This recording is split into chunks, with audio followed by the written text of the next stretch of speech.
he gets. Last night I was at the Dollar General and I saw an Amish buggy parked outside, and I went inside, started walking around the aisles, and I see this Amish guy walking through there. And I said, "Hey, wie bist du denn du?" I started talking to him, and he says, "Hey, how's it going?" Turns out he was my old neighbor. Tarbandy's Roy, and Roy Miller. And he looked different. He had a white beard now. I remember when he was 27 years old. I was a little kid, and we were working, or he was working for my dad. We were building an addition onto our garage where we eventually had a store, a Benton store. And we were building the addition to be a store. And he was there helping for a week or two. We didn't really have a barn raising. He just came over and helped my dad. And he was there for a week or two helping out. And I remember him from that period of time. And his wife is standing there, and we're talking. And then she was like, "Do you remember when I worked for your parents?" And I said, "No, I don't."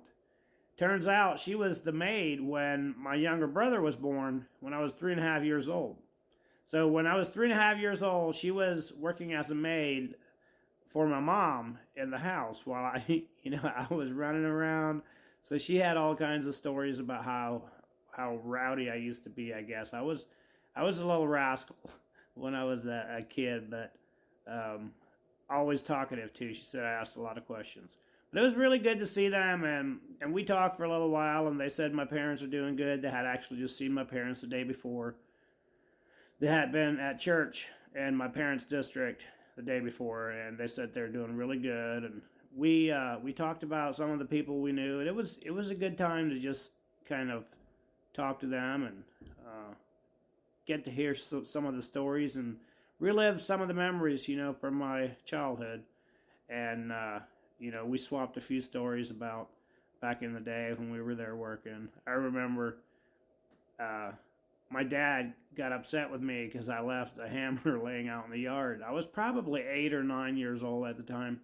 And I had left a hammer laying out in the yard overnight because I was out there tinkering around trying to build something, and while him and Roy were working on the store, working on the building. And he got upset, said it's going to get all rusty, being out there with the dew on it. Which I would be the same way now with my kid, And then a little bit later he asked, "Where's the saw?" And I said, "Well, it slept outside with the hammer last night." I remember Roy just like laughing about that when I was a kid. And I asked him if he remembered that. He said he didn't. But that's a story that I remembered from when I was a kid. I remember just that little interaction.